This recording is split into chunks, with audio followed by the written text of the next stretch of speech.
Well, thanks, Rob. Gosh, I'm the one that's probably the happiest. Way back when I first started my career, the thing that interested me the most was herbs.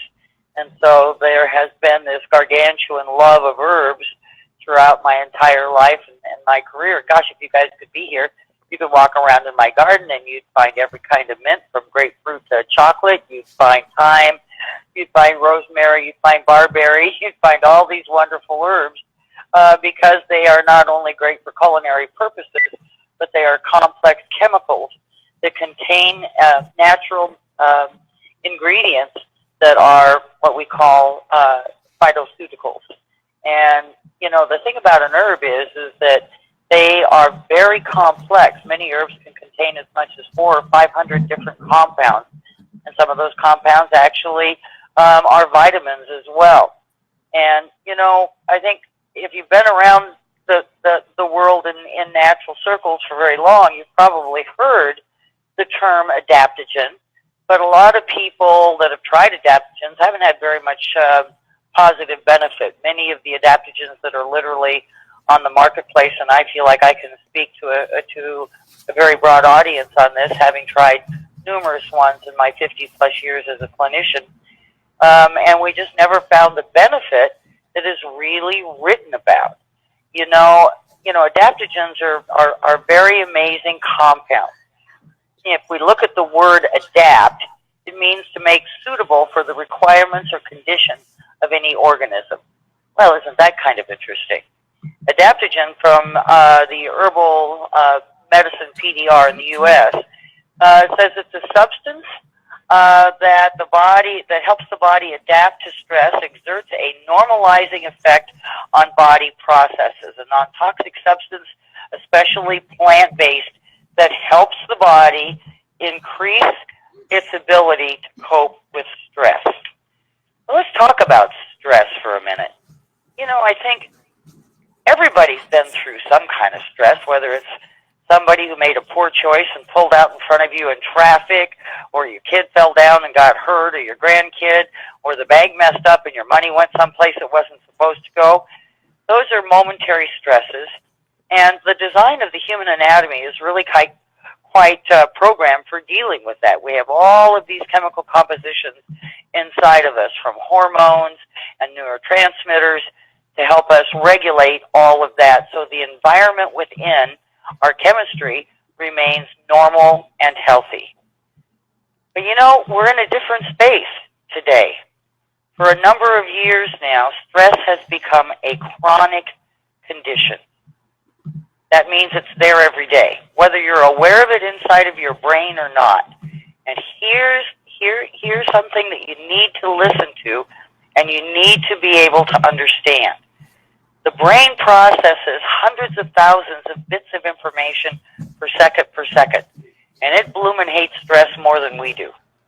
By the time you're experiencing some of the symptoms of stress, such as anxiety or poor sleep or uncontrollable cravings for carbohydrates and sugars to try and bring the body down from the place that it's in, by the time you get to that stage, you've been socking that stress away in every little free cell and pocket in your body that the body can find. The brain hates stress. It's very busy. It works 24/7.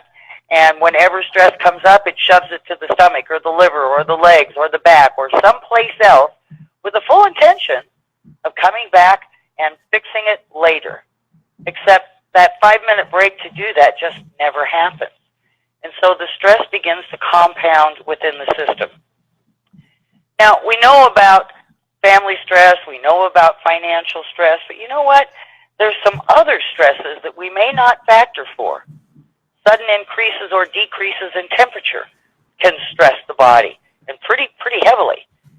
Even what we eat can stress the body. If you're a person known to go on sugar benders and you're doing it too often, especially for those people who are already having sugar regulation problems, you're creating a chronic biochemical stress load in your tissues. We don't realize sometimes that our choice in diet, too much coffee, too much sugar, too much salt, too much processed foods, too many refined foods, when we're taking them in more than occasionally, actually begin to create some of these same types of stressors. Now, almost everybody has heard the word cortisol. Cortisol is one of those wonderful chemicals that is produced by the adrenal glands.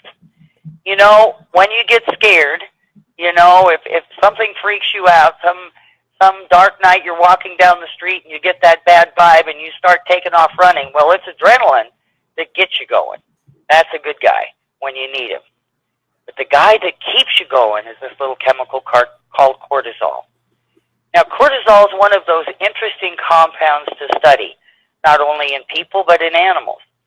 Cortisol, if we don't burn it up, think of cortisol as an emergency, high-octane fuel.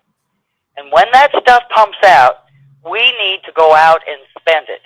And if we don't, it really starts running some problems with the rest of the chemistry in the body.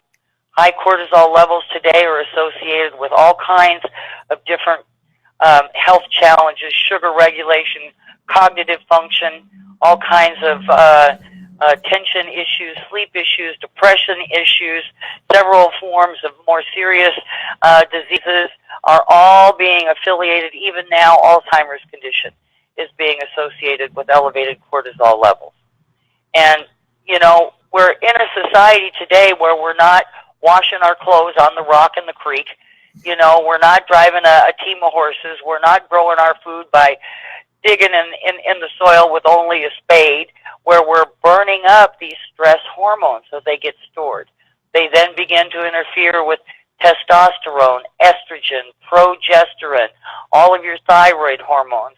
And pretty soon that whole cascade that has been built into our body that helps us regulate moments of stress gets upside down. And when it does, we begin to experience all kinds of crazy things. And just remember, by the time those symptoms show up, we have built up a real load of stress within the system, and it needs something to help correct it. You know, the stress issue is not new. I mean, we have this condition in modern society called hypertension, more commonly called high blood pressure. But the actual terminology is hypertension. And the reason is that we have a hypertensive response going on inside of our chemistry that is affecting our blood vessels, affecting our pH, and affecting our heart rate. So, you know, this has been around for a long time, and there's been all kinds of medicines that have been developed to help us. And, you know, a lot of people walking around today wouldn't be alive without those medicines. There's also been lots of herbs and amino acids over the years. And the problem with all of those things is that when they are applied singularly, they'll work on a system. But by the time we have the symptoms of overstress, we've got multiple systems down. Well, you know, this wonderful discovery in the 1940s led to the development of the term adaptogen. And adaptogens are things that have an ability, especially when combined in combination with other adaptogenic materials from other herbal sources, that can work on all of our systems at one time. Now, you know, it's like anything else that exists in the world. You know, I tell my clients all the time, you know, you can go out and you can buy a $10 tire, and if you're lucky, you're going to get $5 worth of service. You buy a $500 tire, it's really likely you're going to get $1,000 worth of service. The quality of the herb is extremely important. Where it's grown, what constituents are in the soil, how much sun it gets, how much moisture it gets, how clean the air is, the elevation of where certain herbs are grown is extremely important. When you get good quality herbs that are harvested correctly, and this is another secret, everybody thinks the only hard science in the world is in pharmaceuticals. Well, guess what? There are herbal pharmacies or herbal pharmaceuticals, and the people who know how to do that well, how to source the raw materials, how to understand the vibration of the various types of chemistries within those compounds, can make huge amounts of difference in a very short amount of time. And part of the reason for that is that these wonderful plants contain multiple phytochemicals that can work through the body in a very cohesive fashion. It's a little bit like a symphony with a good conductor. When you got the right guys and you got the right conductor, then the winds and the woods and the strings and all of those things come together and beautiful music is made. Adaptogens are very much like that. One of my favorite herbs throughout all time is an herb that we call eleuthero. It's actually Eleutherococcus. It's Siberian ginseng. It really isn't even in the ginseng family, but because it has so many similar properties for a very long period of time in the herbal kingdom, it was treated as it was one of the ginsengs. You know, it is an amazing, amazing compound in that, look at all of the potentials with this herb. Now, you know, we're talking about something that's been known for hundreds of years. These herbs have been documented and studied in France, in China, in Tibet, in Europe, in Australia, all over the world. Numerous studies on these plant-based medicines. In fact, if you want to do a little fun research, plug into your Google what percentage of the population on planet Earth currently has their health care being regulated and delivered by plant medicine. You're going to find out it's over 70%. 70%. And at one time, remember, it was 100%. So eleuthero helps maintain healthy and normal mucus secretions of your nasal passages. It supports healthy response to environmental stresses. It supports healthy mucous membranes of your nose and your sinus area. Here's one that a lot of people don't understand. Very few people have ever been told, unless you have some kind of a respiratory condition, that you actually have this healthy bacteria that lines the breathing passages of your body. And this particular compound helps support free and clear breathing by helping to support the normal respiratory flora of the body.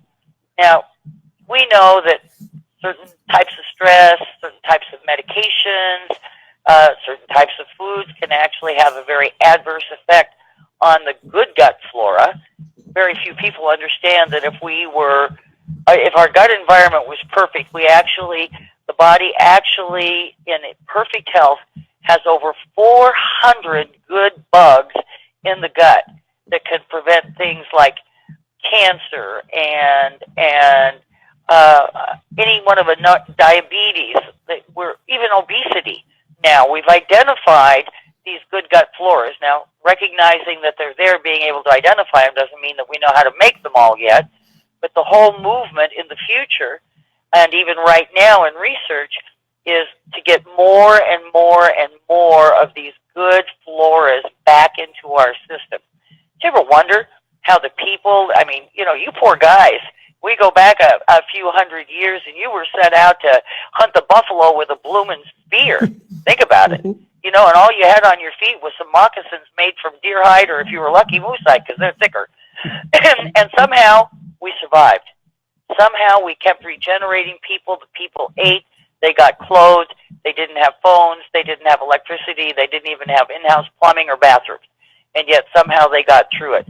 Well, we now know that the flora of the respiratory system and of the gut play gargantuan roles in allowing people to survive rough environments, rough terrains for trying to just live and survive. And one of the things that they all did, whether you're Native Americans, whether you're Aboriginals down under, whether you were Eskimos, there were always plants that helped provide encouragement and environment to keep this protective flora active and taking care of us for a very long period of time. Another herb that's in here that, you know, probably a lot of people don't get amped up about these herbs like I do, so if I'm wearing you guys out, I'm apologizing in advance. But I've been a big fan of viburnum. Viburnum is a plant species that, you know, there's at least 150 that have been identified worldwide. The one that's in our product is called sargenti, and this is a very interesting herb. It's more commonly found in Russia and Asia. It is not normal to the Northwest or the United States or Canada. But guess what? We have a kissing cousin that's pretty close to this plant, and it's called elderberry. And they share some interesting similarities in that they're both excellent sources of vitamin C, and even more important than the vitamin C, something called bioflavonoids and bioflavones. These guys are powerful plant nutrients that help our body's immune system. They fight inflammation. They help create an environment for your good, healthy gut flora to be maintained. And that's extremely important because in our gut, 70% of our immune system, 70%, well, viburnum, especially in the form of elderberry and also in this one, is so good at being protective that it can actually reduce toxic alcohol load. There aren't too many drugs that'll do that, folks. That's a pretty amazing statement when you stop and think about it. Not that any of you are going to go out and drink to the point of toxic, but I think most of us have been in a place in our life where we've seen that happen to others.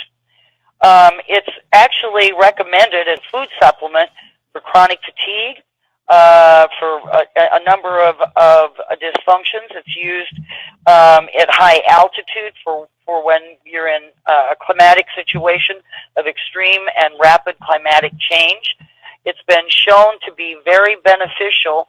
Even in the old days, the seagoing folks would get this plant and it would be made into a tea, and it would help prevent some of the conditions that happened to sailors when they were at sea a long ways away from fresh produce and the kinds of diseases that can develop from that. When we start looking at the 10 herbs that are in here, and I hope to focus on 2 or 3 of them each time we're on this call, you'll begin to see that each one of these components has specific phytochemicals that address different systems in the body and at the same time overlap and support each other. You know, so instead of getting toxic side effects, we end up getting fringe benefits. Everybody works for everybody else to make everything just a little bit better. Well, how cool is that? Isn't that something that we all need in our lives every day? I wonder, honestly, as a mom and as a human being, how many of the horrific acts that we read about in the newspapers every day, where someone gets a gun and goes out and kills people that they don't even know for no reason that anybody can understand. Well, I'll tell you what, it's stress overload. And if those people had even just a few short weeks on a high-quality adaptogenic formula, my personal belief is that probably wouldn't be happening. The effects of stress are varied and many, and for some people, the impact is much greater than others. And the longer it goes unaddressed, the more symptomology is going to show up until finally we find ourselves being diagnosed with this and that and the other thing. Having adaptogens is a missing agent for most people in this country, in Canada, and in fact, I would say in many parts of the democratic world, Europe, the United States, North America, and even in some countries that still have excellent plant-based healthcare in their countries and neighborhoods.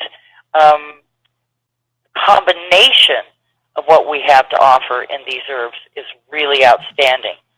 The more I mapped it out, the more excited I got. The more excited I got, the more research I did. It's been such a wonderful experience to be with this formula, with the wonderful people. I mean, I've known Rob for a long time. Everybody else that's involved in this company are, you know, top-notch. We've got top-notch science. We've got top-notch quality products. We've got a top-notch system with this company that I think all of you are picking up on. It kind of has its own life. It has its own vibrancy, and that energy is permeating. We're all feeling it in our own way. And I think that when people have the chance to really experience the product itself, they're going to be pretty amazed. Now, I want to kind of give a heads up about how these products work. It's very interesting. People who are the most stressed, people who are having the most difficulty, the way it works with adaptogens, always, if it's a good adaptogen, it'll work this way. The people who have the most stressors are going to notice the benefits the quickest.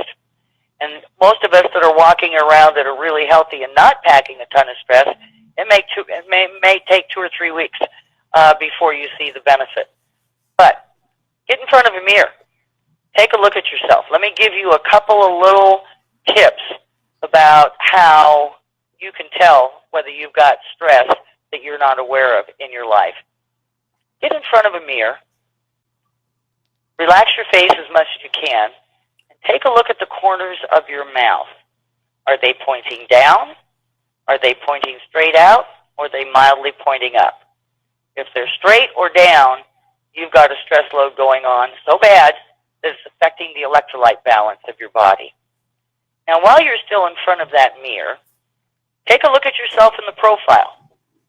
Be honest. Don't suck everything up like you're getting ready to measure to be sure that you lost some weight on your current diet. Just stand there and relax and look at yourself from the profile.